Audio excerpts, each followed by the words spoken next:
Good evening. It's a really great pleasure to welcome you to I guess it's our third evening now this summer on the Hertog Global Studies program. We want to acknowledge our benefactor, Roger Hertog, who's funded this. We have the seminar running, and on Thursday nights we have distinguished lectures, presentations, with the approximately half hour of audience interaction afterwards. But I see that John Topping truly needs no introduction because he's already introduced himself to, I think, all of you. and this is essential Topping because he really is a people person.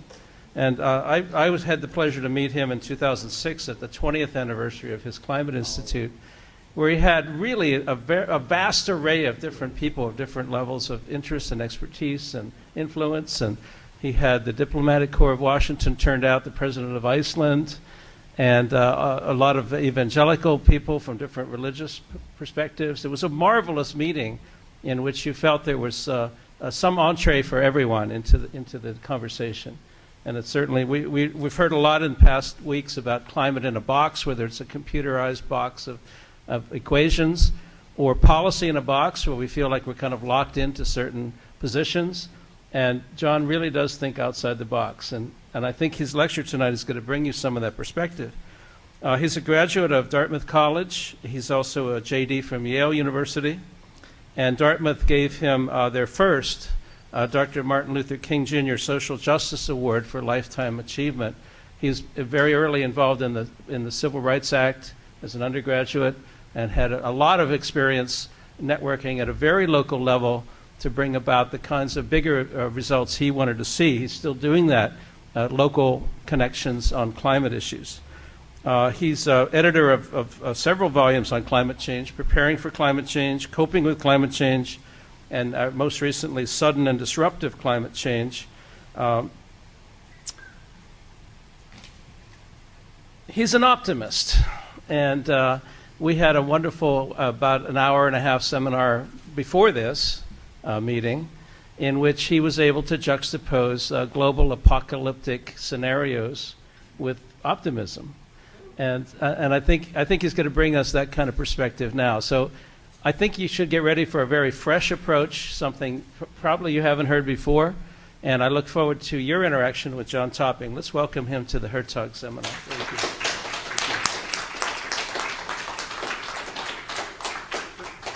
Thank you very much, Jen, and also Matt Collin as well. I'm delighted to have the opportunity to be here at Columbia. Columbia, for those of us in the climate field, Columbia and Boulder, Colorado are probably the Mecca and Medina of climate change. Here, I first got active in climate in '82. It was introduced, John Hoffman, who is now unfortunately no longer with us, but was the inspiration for the climate program, the Green Lights Energy Star program at EPA, introduced me to Jim Hansen. We worked very closely from '82 on with Jim Hansen, and of course with Cynthia Rosenzweig, also at GIS, which is both part of NASA, but also has a very close Columbia affiliation, and the Earth. I've worked closely with Wally Broker, Lamont Doherty, and more recently with Jeffrey Sachs at the Earth Institute. And my daughter Elizabeth graduated from Dartmouth in 2002. Went on and got a master's degree from SEPA in 2006. So there is a kind of family connection, and perhaps coincidentally, or perhaps because of all the strength here, the Climate Institute has probably hired more people from Columbia than any other single school, and so on. And now we don't have any positions. I'm not advertising particular positions right here, but I think it's indicative of the strength here. And particularly, we've had a couple people who've come from the Climate Society program who've come to work for us. And one person who worked for us that then subsequently went to the Climate and Society program. So I'm delighted to have the opportunity to speak with you here, and it's coming tonight. we're coming after a lot of very significant developments over the last month or so. We all probably saw various stories about CO2 levels in Mauna hitting 400, higher than any time in the history of the human species. We've seen a number of other weather-related stories or climate-related stories, including the Bloomberg administration's projection that New York over the next generation or so may have a lot more people in the floodplains. So, many are going to be much more vulnerable. So tonight, I'm going to touch on some of these, and I'll be addressing the Arctic, but also precedent in the Arctic that could affect other parts of the globe that are very much near a tipping point. The Himalayas, the Andes, the Amazon, the general area in South America that tends to function as a somewhat related ecosystem, and of course the Antarctic, and how practical measures to address black carbon and other short-lived climate forcers could make a big difference not only in the Arctic, but be a precedent for action elsewhere. And for the lifetime of people in my generation, and even the generation right after, perhaps these vulnerable regions are the ones that are going to be most affected. But even for many of you who may start to see things play out in other areas much more as well, it's important that we see some victories now, and see some of these victories in the area that are area of the world that would be most affected would be crucially important. Now, I mentioned the CO2 measurements at Manoa. The first slide shows a picture of Mauna. Below that is the Tekel Climate Observatory, which the Climate Institute actually owns and operates it. It's the only NGO-operated one in the world in Mexico. It's the highest altitude one. And the measurements there tend to parallel this. There are roughly about 24 various greenhouse monitoring places in the U.S. And other countries that all get information that goes into Boulder, Colorado, and that's then issued to the World Meteorological Organization as part of the climate monitoring project. I think it's important. We've seen all sorts of stories about climate events, both related to climate change and climate variability. But it's important to recognize that climate change is not the only stress that's happening on the system. And often there are additive stresses or multiplicative ones. So, we're seeing growing ocean acidification. This may be a problem that's perhaps going to be as great as climate change. We're seeing a depletion of the fossil aquifers. I spoke about several months ago in February at the University of Oklahoma. And of course, that's an area that's going to be very affected by the depletion of these aquifers here. We're seeing land degradation that interacts together with climate, to increase the risk of famine and so on. And we're of course seeing destruction of forests, especially in the tropical regions, that is a real driver, and it's being driven a lot by development pressures. Now, this particular slide right here is probably the most graphic example of change in a short period of time, probably other than a few volcanic eruptions in Tempora and Krakatoa and so on. I don't think there's probably been any change in indicators in the history of the human species quite as significant as this. In essentially what we've seen in roughly 33 years here is approximately an 80% reduction in the volume of Arctic sea ice, not the extent, but if you actually figure the total volume, it's drastic. We don't know what all those effects are, but they're probably disruptive, and it's happened in a remarkably short period of time. And at this point, this seems a trend that's likely to continue. At the same time, I don't want to be completely despairing. I think there is some reason for optimism that we might yet solve the climate problem in a way that will avert some of the most catastrophic potential results. We're seeing China, that has surpassed the U.S. as the leading greenhouse emitter, is taking some very strong steps. They're still building a lot of coal plants and a lot of things that are of great concern. But they are investing substantially in renewable energy. They're looking at setting up a national carbon tax and a cap and trade system. The U.S., that historically has produced about a third of all the greenhouse emissions since the industrial age, is now passed into second place and isn't acting particularly strongly on climate, but is acting on the that I mean it's not acting at the national level on climate, but the emissions in the U.S. are going down substantially. They're going down for a variety of reasons. Some have to do with public policy, state renewable portfolio standards. Some have to do with corporate action, innovation. Some have to do with simply good fortune, the change in the fossil fuel industry and drilling practices that has allowed substitution of a lot of relatively cheap natural gas for coal for electricity burning, a number of things. But the trend appears potentially downward, and that's positive, despite the fact that Washington looks like a dead zone when it comes to climate change in a lot of ways these days. But also,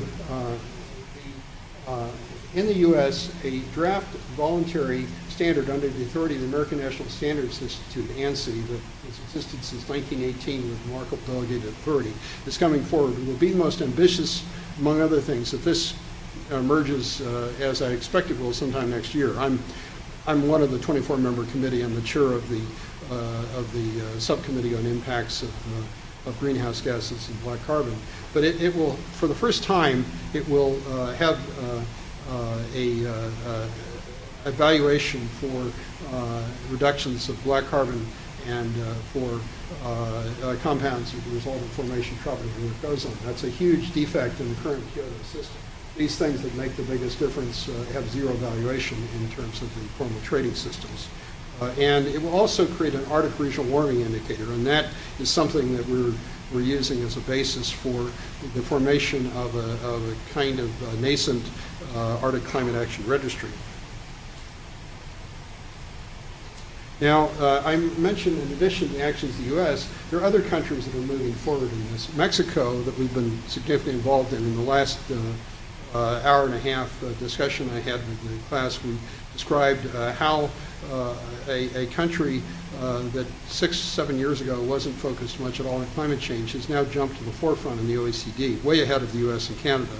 And it happened because of a kind of revolution from below, a grassroots revolution inspired partly by my colleagues who created a sense of national pride in the Tekel Observatory, and then built over the next several years 14 climate theaters that are equivalents of planetariums for climate education. That spurred such a change that in Mexico you had last year a remarkable development.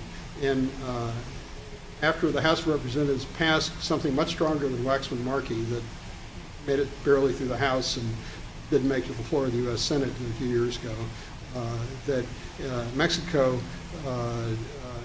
passed by a 90% margin in the House and by 100% margin. Every senator, including the right-of-center PAN people, voting for something stronger than something could even get on the floor in the U.S. It was signed into law by then right-of-center President Felipe Calderon and the current president, Enrique Peña Nieto, for whom we built 4 climate theaters when he was the governor of the state of Mexico. He seems determined to go seriously with implementation of this. Now, the focus of my lecture tonight is really going to be on a couple of things. One, the urgency from a general standpoint of acting on climate on short-lived climate forcers. The short-lived climate forcers would be essentially black carbon, partially called soot, compounds as a result of tropospheric ozone as a result of fairly complex photochemistry that varies locally and so forth, and also methane. And if we can act on those globally, we can move the global process. But I'm also arguing tonight that we need to double down on those, particularly in these snowy regions, the three poles, the north, the south, and the pole of the Himalayas, those regions, and also in the Andes, that is, we're experiencing the most rapid loss of glaciers. And these regions essentially pose a real problem for us. The two polar regions, for accelerated sea level rise, and the others in terms of loss of water supplies and hydroelectric power as well. But I'm also going to touch on the ACAR, or the Arctic Climate Action Registry, which is kind of nascent group that we created the structure for. We're hoping very soon to have the final ANSI life cycle standard that we can use as the basis for this, and of course we need to attract some actual funding resources to put this fully in implementation. But we have 24 virtual Arctic virtual fellows and interns who are working with us to set up, do various research projects and all others in preparation for this. And of course we welcome any of you here to participate in this effort. I'm hoping that if we succeed in ACAR, that we will establish a precedent for regionally focused strategies that can be used in some of these other regions. I've mentioned the Antarctic, the Amazon, and the Himalayas. The Antarctic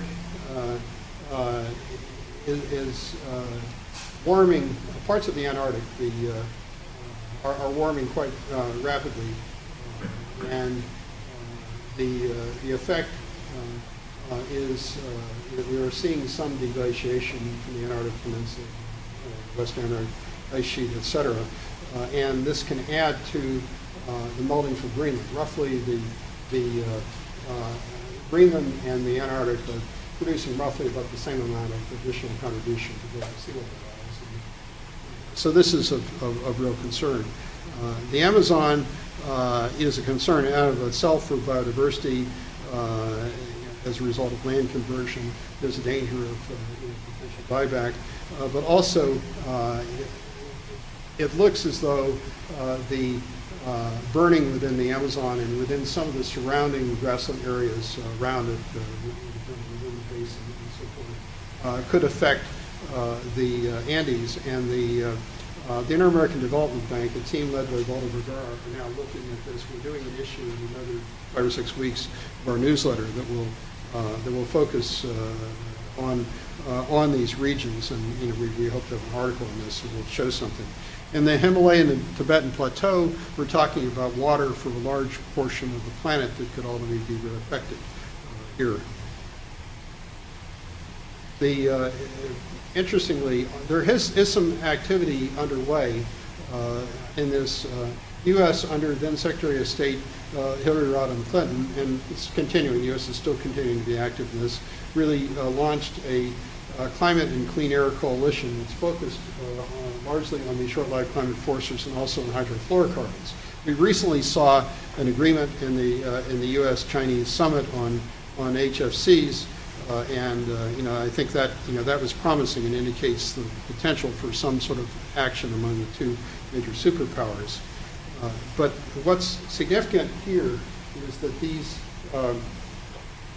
these reductions yield not only human health effects, but they yield and other effects.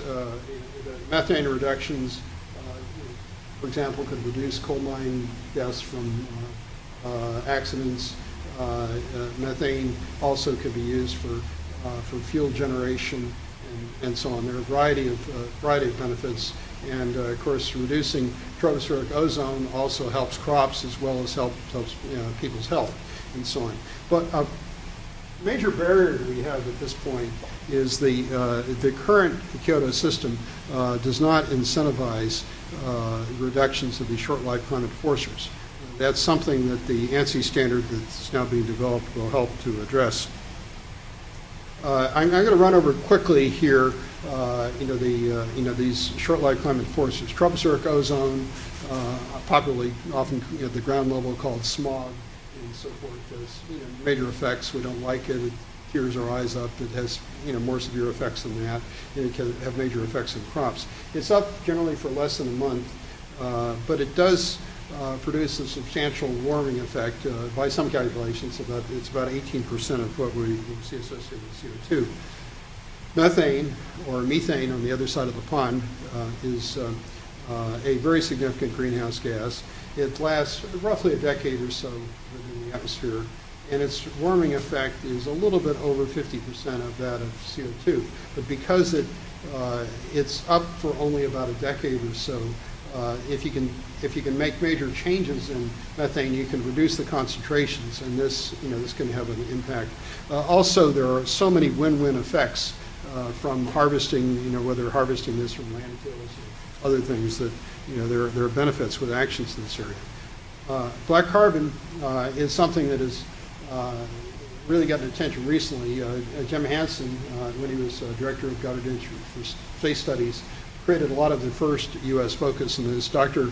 Ramanathan at UC San Diego and Carmichael have both done some major subsequent work. Tammy Bond at University of Illinois also on this. But there are some indications that the effects may be as much as 55% of the effects of CO2. The effects in some regions, such as the Arctic, where the effect of the soot particles and effect on the snow and ice magnifies the melting and so on, and this adds to the other warming effects that be associated with this. But what's also interesting here is that black carbon, or the various compounds, the particulate compounds that are black carbon, also aren't good to breathe, and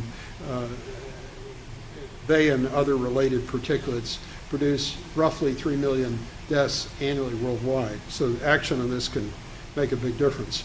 Now this slide shows a little bit of regional effects. 2 people right in the Columbia community, quoted very much, showing these effects on the Arctic, quite substantial.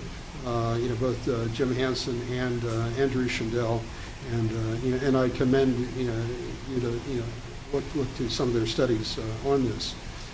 The major benefits of black carbon reduction are really that we can make a big difference quickly, and slow the warming. We can decrease the warming in the Arctic, and conceivably in some of these other regions that I mentioned earlier. And to the extent that we produce these reductions, we're going to save a lot of lives.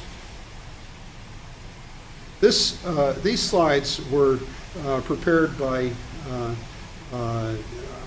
based on work by the Climate Institute chief scientist, Mike McCracken, who really did a lot to alert people to the policy potential of acting on black carbon, in a major paper he did in June of 2008.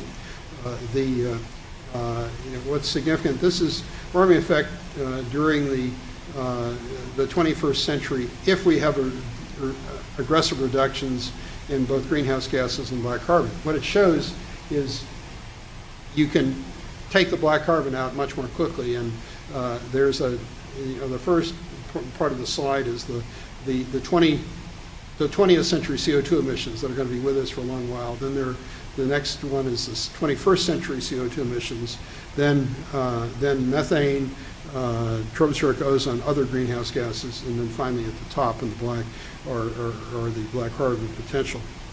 This is what happens with business as usual. This is taking this out over just between now and 2040. And if we go with aggressive reductions, we've got a chance of really avoiding going past many of the worst of the tipping points. And black carbon can play a very big role in this. Now, what's significant here, I'm now moving into the Arctic. The biggest single forcer in the Arctic at this point is biomass burning. The slide has numbers projected from NASA's ARCTAS mission, but it's it's also true that within the biomass burning, which is driving much of the warming in the Arctic, agricultural and grassland fires are the biggest single factor. I mean, forest fires, play a significant role, but the far and away the largest role is deliberate burning, and it's associated, and it happens to be in certain parts of the world particularly. The largest number of these emissions come from Russia, the second largest from Kazakhstan, China, U.S., Canada, and Ukraine, roughly in that order, based on a study that was done published in 2009. And most of these countries have some form or another of limitation on agricultural burning, but as a practical matter, it's often very laxly enforced. The mitigation strategies here would involve enforcement of existing rules, changing seasonality of burning. In Australia, they've done various changes in seasonality of the agricultural burning, which can make a significant difference. Now, that would be more for the Antarctic than for anything else. These were, undertaken for other reasons than climate primarily, but it is doable, and it's possible that that can help significantly. Now, another thing that we weren't very aware of until quite recently that appears to be driving the warming a lot in the Arctic is Arctic airplane overflights. And I myself traveled to Beijing a couple of times. We're back and forth this year, at least 2 flights. So 2 of those 40,000 flights were ones that I was involved in. This didn't happen much before '98. The Russians at that point gave an okay to do commercial airline flights over Russia. And at that point, we suddenly started seeing this happening. There are some indications that, and Chanel Mayer, who's with us here tonight, is very familiar with this. Dr. Jacobson at Stanford University has done calculations of these flights. And what's significant here is that these black carbon emissions in the stratosphere often last about 10 times longer than they do at ground level. So the effect is they may stay up, depending on time of year, as much as 70-some days. So the effect of 1 ton of black carbon released in the stratosphere may be the equivalent of several 100,000 tons of CO2. So the effects can be enormous, and when released in the Arctic. That's something that Jacobson has an interesting paper I commend to you. It's open source. You can just go, just Google for Mark, Jacobson rerouting of Arctic flights. Came out in 2012. That essentially suggests the cost for rerouting most of the trans-Arctic flights would be about $99 million a year. I mean, it's something that could be very doable, and according to his calculations, can make a huge difference in terms of loss of year-round summer sea ice. There was a news story out here earlier this month that the members of the International Air Transport Association, that basically represents about 80-some% of the commercial air traffic in the world, has urged governments to adopt some sort of a single market-based system. They haven't yet bought into action in the Arctic, but at least there's some movement in the airline industry. And our hope is that some practical actions could be taken that would not put firms at too much of a competitive disadvantage, because this could make a huge difference. Jacobson, I believe, attributes perhaps as much as 20% of the warming in the Arctic air overflights. Some others take a more cautious approach, but it still appears that it's something significant that, if change, could make a big difference. Now, one of the things I wanted to talk to you about is development related to the Arctic in other areas. Shipping that right now is not a big factor in Arctic emissions, but it could become a significant factor if we see a lot more open waters in the Arctic due to melting of the ice. And to the extent that the ships generate a lot of black carbon, that's going to accelerate the loss. To the extent that the ships have electrostatic precipitators or change fuel mixes or change engine design and so on, it could greatly reduce those adverse impacts. Oil and gas development. Well, I'm not eager to see a whole lot of that, but there's obviously a rush on in the Arctic, and at a minimum, it seems that one of the things we should be seeking to do is insist that any firms that are developing oil and gas activity, within the northern regions, Arctic or near Arctic regions, should go for a minimum soot emission standard and almost no methane release. That could make a very big difference. And what's significant is at the ground level, on an annual basis, which is probably an appropriate basis in the Arctic, the one ton of black carbon is roughly equivalent of about 44,000 tons of CO2. So the effect of these auxiliary vehicles, the trucks and other things, if they're pretty dirty and emitting this, may be much more consequential than the incremental CO2 that will be generated from the energy that comes out of that. So that's something that's important. It's also important to recognize that for a place like Russia, probably our U.S. NGOs aren't going to have a major impact on Russian development and environmental policy. But on the other hand, to the extent that the major majors that are partnering in Russia in any activity in the U.S. and Canada commit themselves to essentially zero black carbon and zero methane release, it's going to be hard for them not to do the same thing in Russia, and that could affect companies like Rosneft, et cetera. So it's kind of indirect way of affecting things in Russia that we otherwise probably don't have a lot of say over. Significant in mining activity right now, nickel mines in the U.S. and nickel mines in Canada and in Russia may be significant sources of black carbon. Greenland right now is finding most of the emissions in Greenland are coming from the U.S. and Canada, basically diesel fuel, some agricultural burning, et cetera.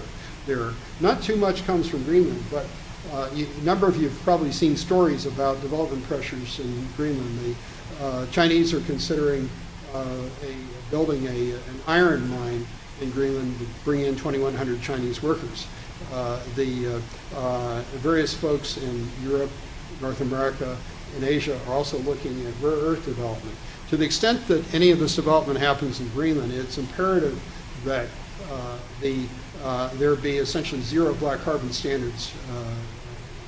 I hope the new Greenlandic government that was elected in March would be very receptive to this. I mean, there seems some concern about making sure that the mineral development happens in a constructive way that doesn't disrupt the local ecosystems too much. Now, I want to touch briefly on a kind of an area that is essentially a kind of last resort in the Arctic. Jim Fleming is a real expert in this whole area of, he's done books on weather modification and knows how fraught with peril a lot of the approaches would be, and also the politics are very difficult in any case for this. I highlighted here three possibilities that are probably among the more benign possibilities of what you might call a kind of geoengineering.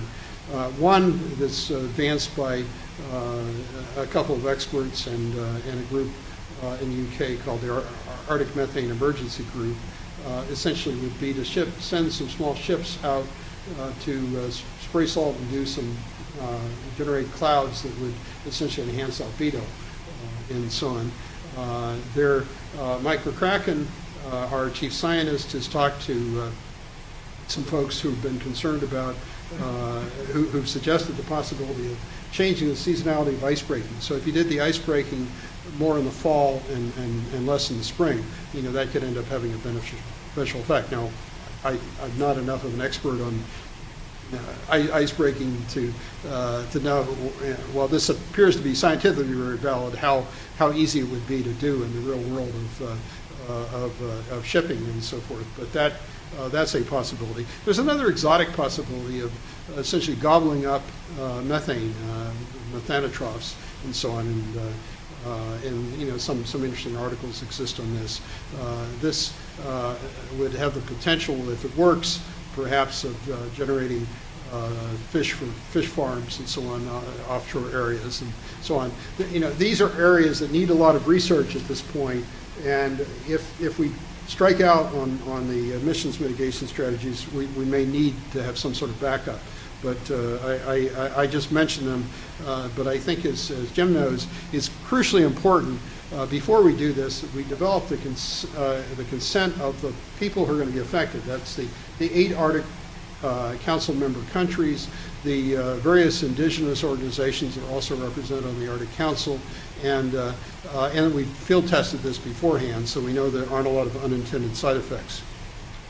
Now, I'm going to talk tonight a little bit about 4 crucial regions: the Himalayas, often called the third pole, the Amazonian rainforest, the Andean mountains, and some of the surrounding Amazonian basin area, the Antarctica, and of course the Arctic.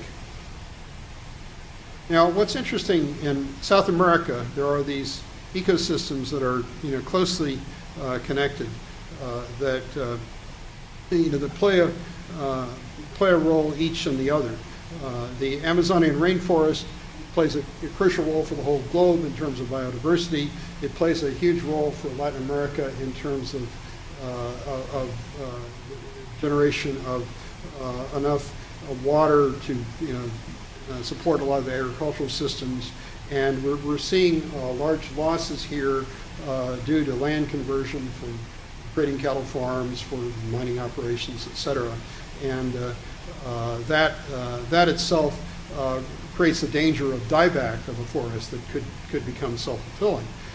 We have some Brazilian scientists, Simões and Evangelista, who 3 years ago issued a report showing emissions from burning in the Amazon were showing up very much in the Antarctic. About 50% of the black carbon showing up in the Antarctic is coming from there, and I think about 30% from Africa, and most of the remainder was coming from Australia. And in the Andes, the most rapid glacial loss is the Andean mountains. This imperils water supplies, and efforts are underway in some Andean communities to install various cook stoves. There was a major meeting of the International Cook Stove Alliance recently in Peru, and a year and a half hence, Peru is going to be the host of the next, appears likely to be the host of the next major climate conference.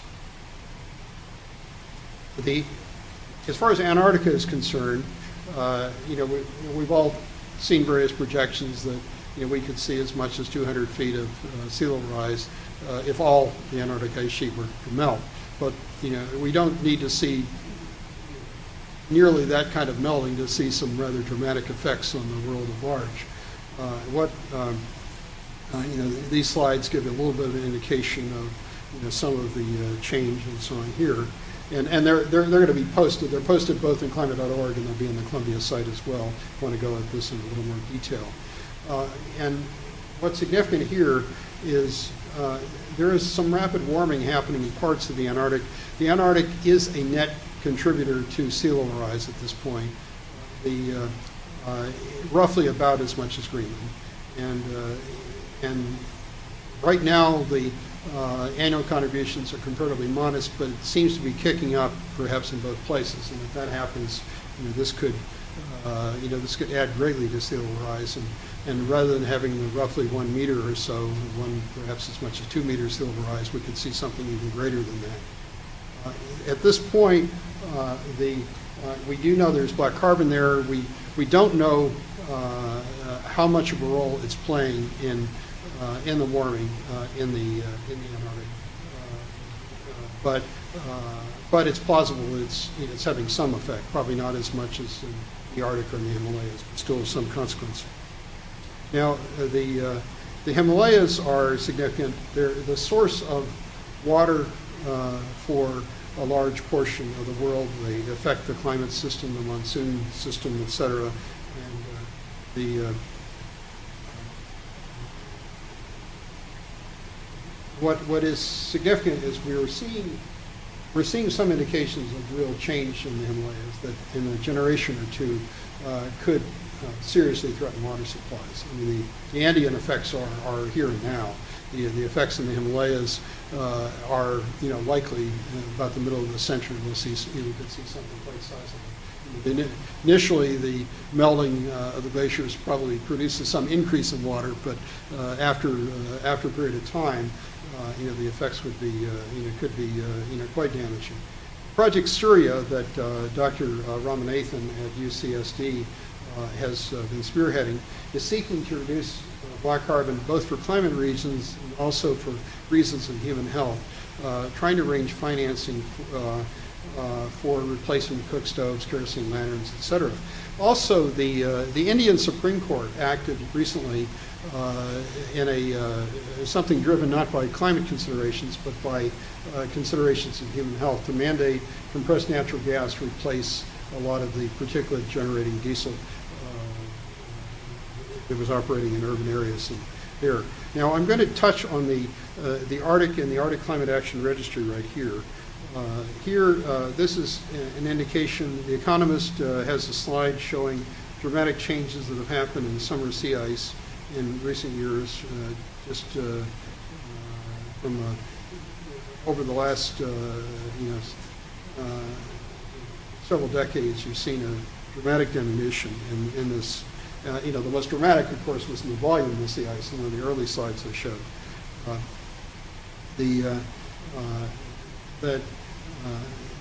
Here, we're seeing a process that is quite alarming. And initially, the thought was that we could have an ice-free Arctic at the end of the summer by sometime in the latter part of the century. Now, there's a real possibility we could see this happening by the end of this decade. And, oops. Oh, here we are, I'm sorry. And as far as climate change in the Arctic is concerned, one of the concerns that I touched on before was the melting of the Greenland ice sheet. These slides were taken, there was a time, roughly 4 days in July of last year, where roughly 97% of Greenland showed some degree of melting. And it was quite dramatic, and it really shocked a lot of the scientists. They couldn't believe what they were seeing. Now, it's not 97% of the ice sheet melted, but 97% was showing, some portion of melting. And this indicates the possibility that we could see some acceleration. The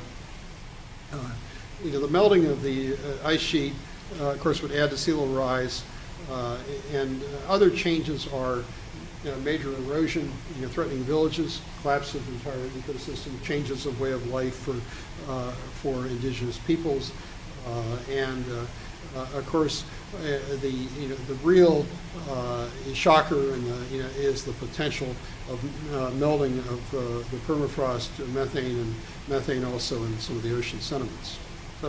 Chief causes here are general global warming, CO2 and other, caused by other gases, but an Arctic regional contribution that I mentioned earlier could be as much as 70% that's coming from the short-lived climate forcers.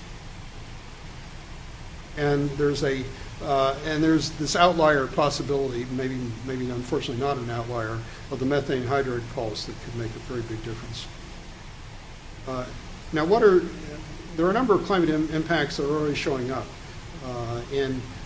The first environmental refugees in the world may be in the United States, in various villages in Alaska on a substantial basis.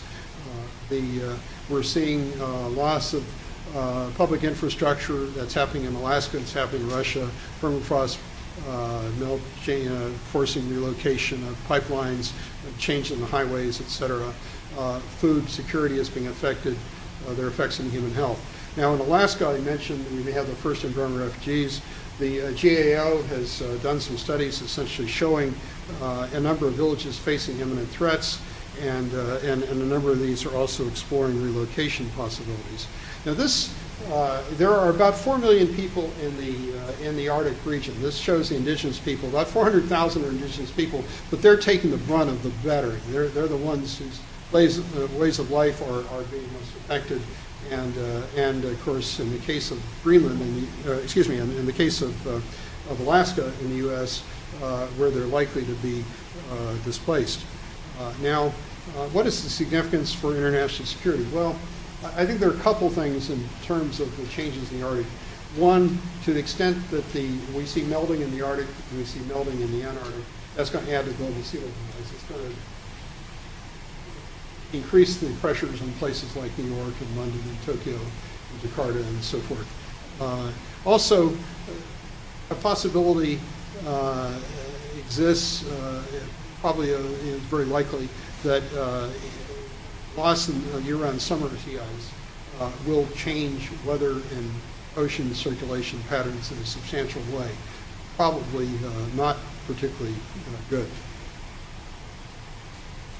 Now, the Arctic Climate Action Registry is an effort to incentivize reductions of soot and other emissions, and it has created it's seeking to put together a social network of scientists, business leaders, and others, and we hope that if successful, it can be extended to some of these other imperiled regions. Its vision is set forth right here. Essentially, it wants to make a difference by incentivizing these reductions and stimulating the projects. There are a number of groups involved here. The participants include the Climate Institute and the Steering Committee. We're acting as the umbrella for this. We have Transactional Registry. The American Carbon Registry has existed since for the past 17 years, and it has a long history of doing various voluntary reduction crediting systems, and it would essentially act as the banking system and so forth. And then there would be a third-party validator, SCS Global Services in California, which is a well-known third-party verifier, and then we hope to have a group of folks functioning as the Arctic Climate Protection Network. A number of leading experts in the Arctic, NGOs, the head of World Watch International, the Southern Alliance for Clean Energy, and others are involved in this. There's some international involvement. We're hoping to have some from Russia and other countries soon as well. This gives you some indication of the membership. The current chair of the steering committee, Charlie Bayless, is a former utility executive. He was head of Tucson Electric and Illinois Power and president of West Virginia Institute of Technology, and a passionate believer in action in the Arctic. And this discusses some possibilities in shipping, agriculture, burning, air travel, pollution generation coming from nickel smelters and other possibilities there, methane capture, and of course, if we go so far as to geoengineering, perhaps natural cycle enhancement as well. Now, there are some mildly encouraging trends, despite what I've suggested here. One, U.S. emission levels have started to drop almost to 1994 levels. It's happening for a variety of reasons that are partly a function of conscious public policy, partly a function of good fortune, changed drilling techniques that are allowing natural gas to replace coal and electric utilities. But it's crucial that if we do have this movement from coal to gas, that we go to absolute minimum methane leakage from the system. We can hold it down to like a 1% total from the whole natural gas system. Then the movement is a clear plus. Now, it's important, that I think we take advantage of this situation for the U.S. to become a leader on addressing short-lived climate forcers. and so on. And we also have other opportunities to reduce using energy recycling, as was true in Greenland, promoting action on short-lived climate forcers, and also we have to recognize the politics of this issue are more promising, with an array of senators you would never expect to have together willing to address this, because we all breathe this air and so forth. Now, finally, I'm going to touch on China. The Chinese are starting to move aggressively on this. I mean, they've surpassed us as leading emitters, but they're looking at putting together a cap and trade system. They're looking at setting up a tax on carbon. They're now investing roughly about $65 billion each year in renewable energy. In the U.S. In 2012, it was $35 billion, and they're producing about half of the solar panels in the world. In the U.S., it's quite a bit less than that, although we once were leaders in that area. And what's also significant is China, in the last few weeks, has given some indications privately that they're looking at cranking black carbon into their greenhouse system. Now, finally, the ACAR's target, this is just in a kind of summary, is to create the basis for a region-specific mitigation strategy that can double down on the reduction of the short-lived forcers.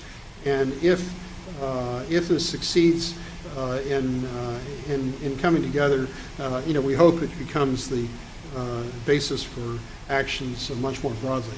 Well, thank you very much, and I'm delighted to handle any questions that you might have.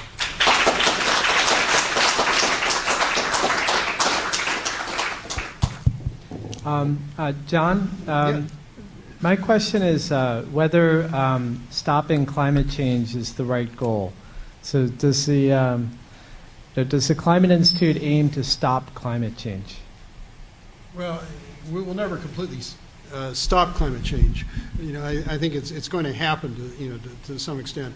But what we need to do is to slow climate change enough that it's within the capacity of humanity and ecosystems to adapt. I mean, there are some levels of climate change that are inconsistent with continuation of many species on the planet, including our own. There are other levels, that are much less severe. So I think what you're talking about is a combination of a mitigation and an adaptation strategy, together. But we know, the climate system itself, will go through a certain amount of change in any case. I mean, because of natural climate variability.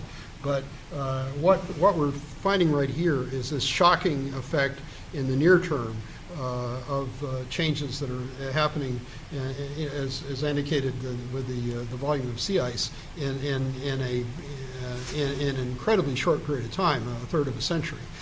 And if that sort of thing happens, you're talking about grave dangers not only for the human species but for many others on this planet. The cockroaches may survive all this, But so, just so I understand, so the Climate Institute website, and also Mike McCracken and some of his published work, he does talk about how we should stop climate change.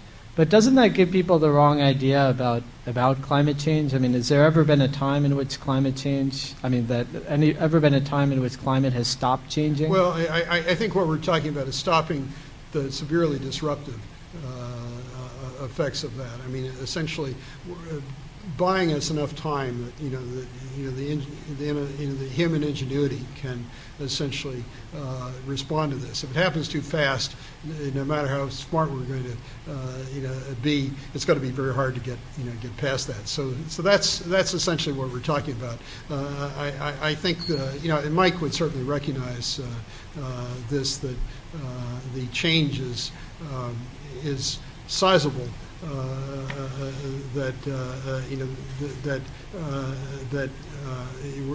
Quite sizable that we're experiencing, that we're facing, and if we can cut that in half, or we can cut that down substantially, that it buys time for future generations that otherwise are going to be placed in a very grave peril. Okay, thank you. You mentioned the fact that the stratospheric overflights of Russia produces 10 times the amount of carbon as produced at the sea level, I guess. Is the idea that the carbon produced by that flight will be offset by the trade? I don't quite understand. Is there any plan to actually reduce the amount of carbon that's emitted by these overflight planes, or is it? There's an interesting article. Google for Mark Jacobson Arctic reroute, and you can find it. It's actually fortunately it's one of these open source publications at Stanford, and what he did was model rerouting of the flights. So the flights that didn't originate in the Arctic, but that originated elsewhere, were rerouted, and there'd be a little bit of an additional fuel cost. The fuel cost would be a fraction of 1%, but he translated this to, for all the flights, something like $99 million a year, and because of the long persistence time of the black carbon that's released into the stratosphere, it plays a much more substantial role than you would think, and that's essentially the basis of it. So the idea is that these flights would go around the Arctic a little bit more. Now how you actually make that happen in the real world of competitive airline traffic is a real challenge for us. But once people recognize that this is one of the biggest things that's driving it, it's possible that we could get some action, and then maybe the airlines that formerly were getting people around the planet might have taken an extra hour or so for the flight. Could adjust, but it's there would be a slight additional CO2 penalty, but given that the black carbon effects on the climate are maybe 400 or 500,000 times as great as the ton of CO2 effect, that the additional CO2 that would be generated would be quite minor as compared to the other. But he does, in his article, he does look at the trade-off between the carbon dioxide effects and the black carbon effects. Cool. Anybody else?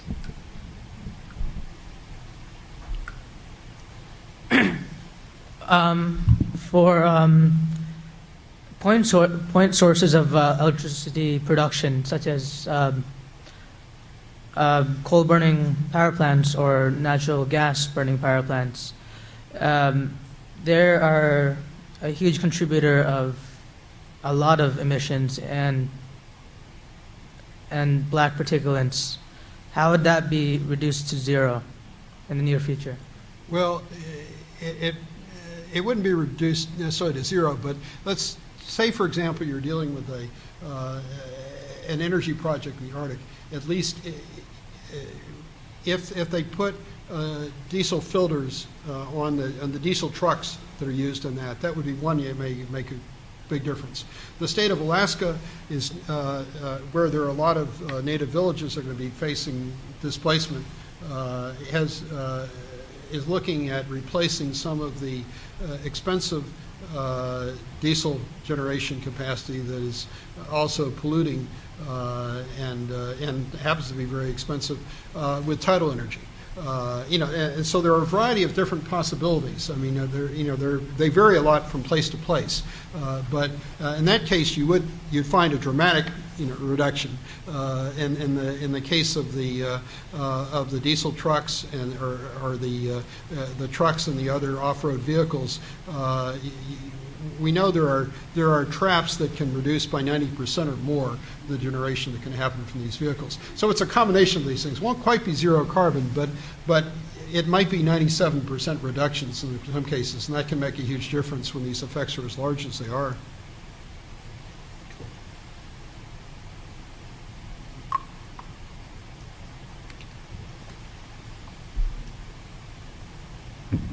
I'm wondering whether fracking causes climate change in any way.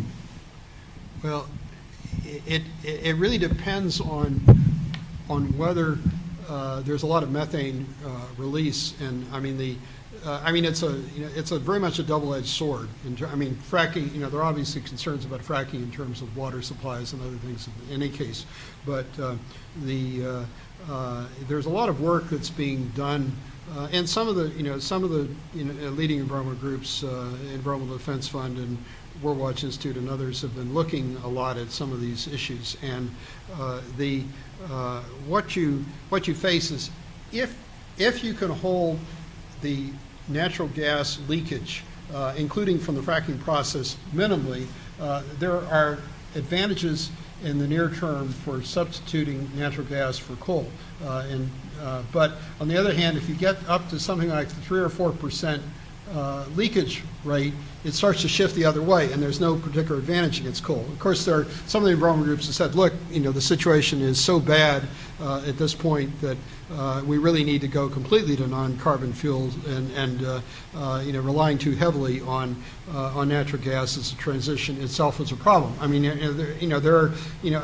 think they're all very, very legitimate viewpoints at this point. But at this time, a lot of work is now going on. And EDF is right here in town. They're looking very closely at some of these issues, and I hope that we'll have a better answer on that question. But at this point, it's a question mark. I'll take a prerogative to ask a question too, or following up on Professor Connolly's comment about stopping climate change. We had last week some conversation about climate, in a way, psychology, grief counseling. People feeling that they've lost their connection with nature and they can do nothing except sort of mourn the loss of this. And this theme was part of, I think, Bill McKibben's early book on the death of nature. You talked earlier, and not in this lecture, but you talked about intergenerational hope and ways to bring creative action back into the game. And I wanted to highlight what you talked about. Action on weather can actually be action on climate. If you save people from severe storms, if you save lives or improve livability, through some smart actions. You're talking about football helmets during tornadoes to reduce brain injuries. If you take action on pollution and health, as you were talking about black carbon, you're actually improving lung health, but you're using it as a proxy for climate improvement. And so this is what I meant when I say that John and his group thinks outside the box, but I think that metaphor itself could have some limitations, where if you get outside the box on standard climate angst and sort of frozen policy options, you're also, in a way, as far as I was listening to the geoengineering side, possibly getting outside of other boxes, as well as maybe it's Pandora's box that you're getting outside of. Mm-hmm. When I think of the Arctic Methane Emergency Group, it's not gotten really good reviews. It's sort of an ad hoc hodgepodge of people, retired engineers, people with perhaps proprietary interest in their techniques, and maybe pushing the emergency for other than completely admirable reasons, or maybe I wouldn't even go that far, just saying they're getting beyond their scientific base of expertise, and we don't have a good model of that particular outgassing and emergency. So the question, it's a very long introduction to this, but in some ways you're advocating actions that are outside of a stasis on climate policy, climate science. But in other cases, you might be a little out there, a little further beyond, or at least bringing up the AMEG and bringing up some of the other ideas, especially that we could do field tests on geoengineering prior to scaling them up to full size. This is right at the cutting edge of geoengineering concern right now. Yeah. So wouldn't monitoring and the kind of win-win practical policy things be a bit more supportable than the out there kind of outside the box? So I just want you to ruminate a bit about how far outside the box can we get on creative climate solutions. Well, Jim, the whole focus of the Arctic Climate Action Registry is on emission reductions. Right.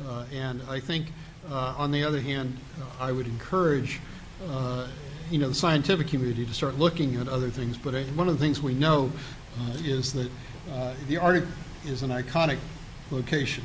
And it's like the Galapagos, and the folks who got involved with iron fertilization made a huge mistake when they decided they were going to sort of spring a big project in the Galapagos, and the company, doing it essentially went out of business and so forth. There are these things that have to be tested in the lab. They have to be tested in places that are relatively safe. And then before you do something of this sort, it has to be safely tested, and you have to know that there are not going to be a lot of side effects. You have to develop consent among those. And Jim, you're probably the world expert on exactly this, so you know how sensitive this is. So I think it's important that some research go on in this, but as a practical matter,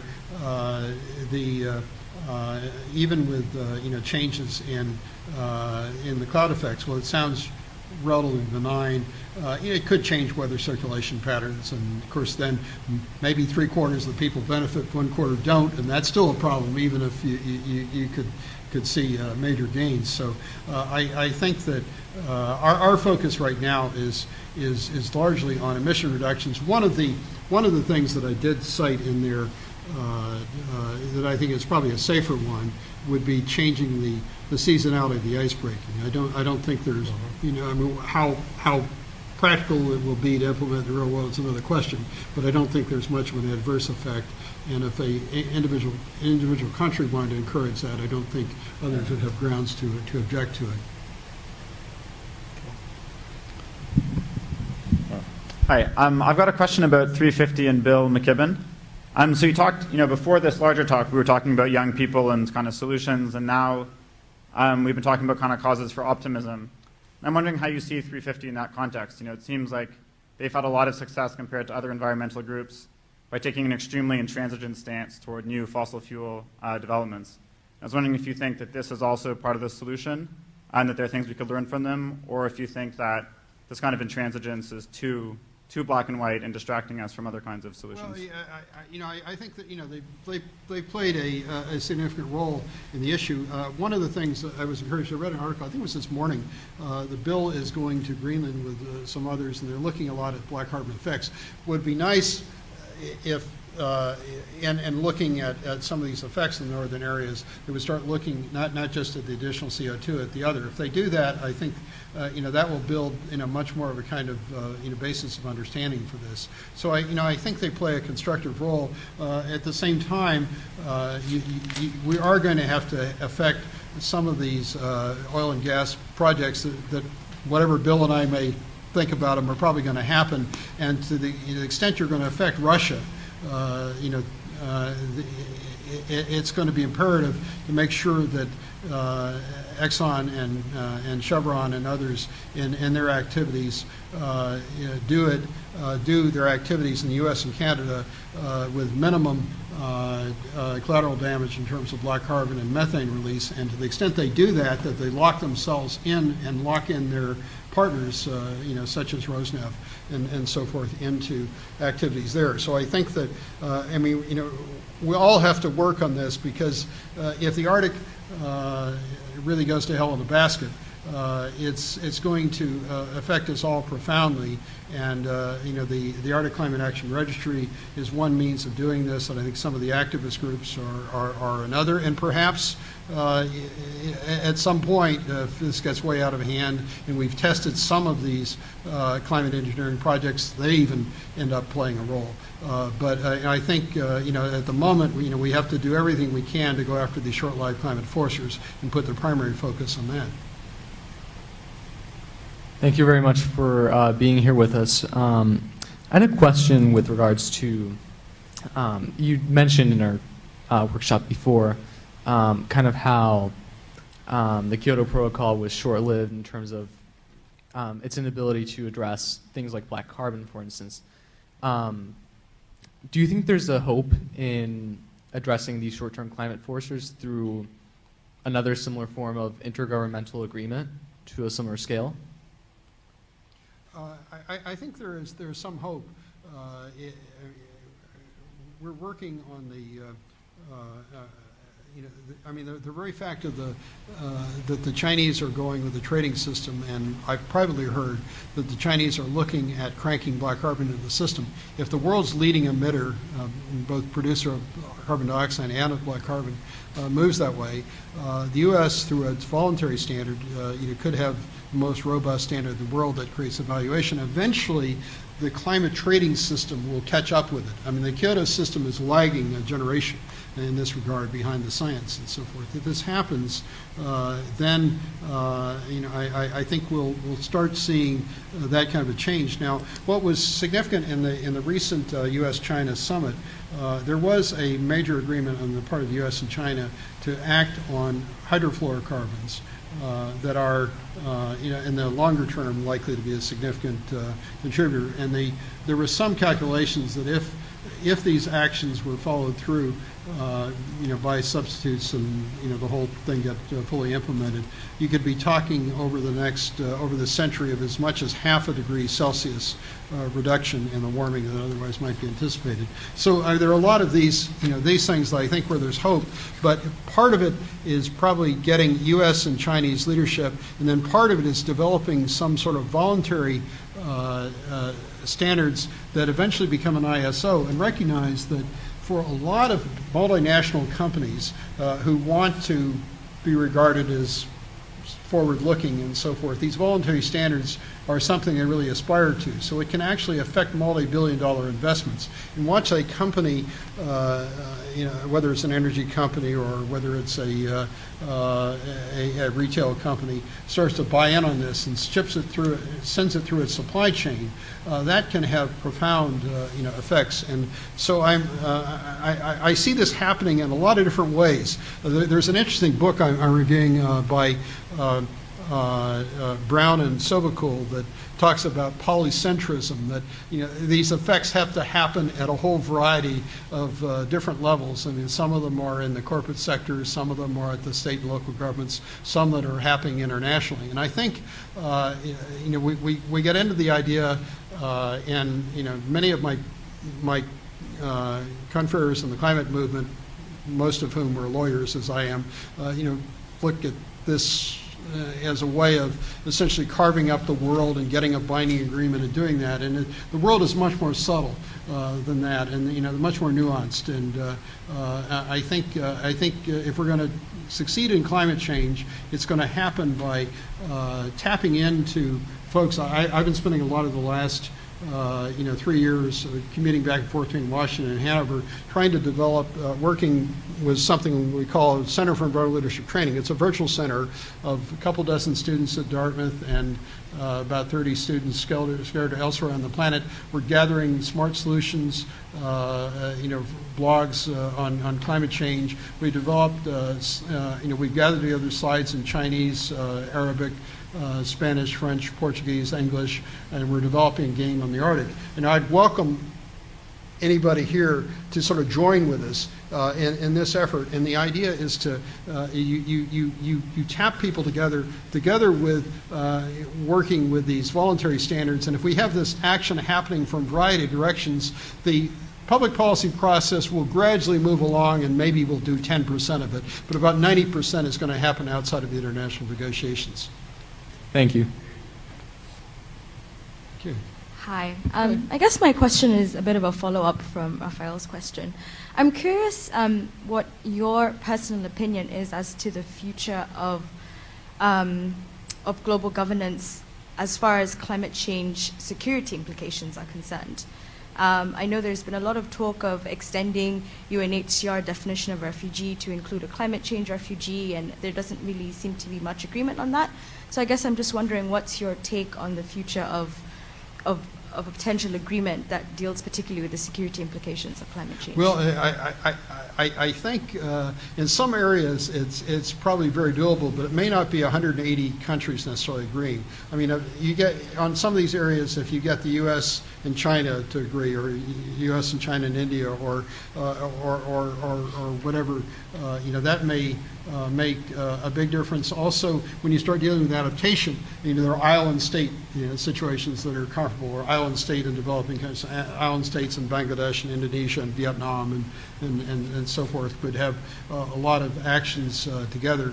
And I think it's and I have enormous respect for Christiana Figueres, who heads the overall international process. But whoever is there is really going to be faced with the situation that the world, often more and more is going to be making major decisions through other than formal international processes. It's going to be a lot of voluntary processes. It's going to be getting ideas out and so forth. And it's creating this global community. If we have to depend on the couple 100,000 of us who travel back and forth to climate meetings and energy meetings and bloviate and so forth, and probably generate more in pressures on the climate in our air flights than we necessarily do good, forget it for the major cities of the world. But on the other hand, if we can have 50 million or 100 million people not just playing Angry Birds, they can still play Angry Birds and World of Warcraft and so on, but spend a little bit of time, maybe an hour or two a week, on climate solutions for water resources, so smarter ways of doing things. If we do that, and the good thing about this is your generation are your folks who created the major social media companies. You grew up from age 6 or 7 or so playing games and so forth. You have this kind of savvy. You also have a passionate environmental commitment. So if we can fuse this together, and then we tie that together with some actions on climate change, some policy actions are still going to be necessary, but the politics start to change. And in Mexico, as I mentioned earlier, we had the Senate in April of last year, by unanimous vote, even though all the right of center PAN members voting for it, passed something much stronger than Waxman-Markey that never made it to the Senate floor in the U.S. It's now law. Mexico has the most aggressive climate law of any OECD nation, and so on. And I think some action has to happen there, but it happened because it came from the people. It came from below and so on. It didn't come from above, and people didn't feel that it was being forced upon them, and that's crucially important. Okay, well, John, we're delighted that you are here with us tonight, and thank you for this vision of a new generation making a difference and different coalitions coming together around your kind of ability to bring us together. Well, thank you Thank very you. much, Jim, and keep up the great work you're doing. I'm also happy to invite you back here next Thursday at 6 o'clock. The series continues with Anthony Janettos, who is an expert on climate change. And, well, maybe, John, would you like to talk about Tony? Actually, I'll tell you, Tony and I claim the credit for it wasn't Star Wars. It was Tony and I were at an IPCC meeting. He was then with NASA at that point, and we were working the impacts. I was actually part of the Japanese team, but an American, and I looked into the deputy prime minister of the Soviet of the Balkarian Social Soviet Federated Republic, the Kabardinian-Balkarian Republic, was sitting next to me, and he saw I was American, so he challenged me to a vodka quaffing contest, and I was, after the first 3 glasses, I could have been a goner, but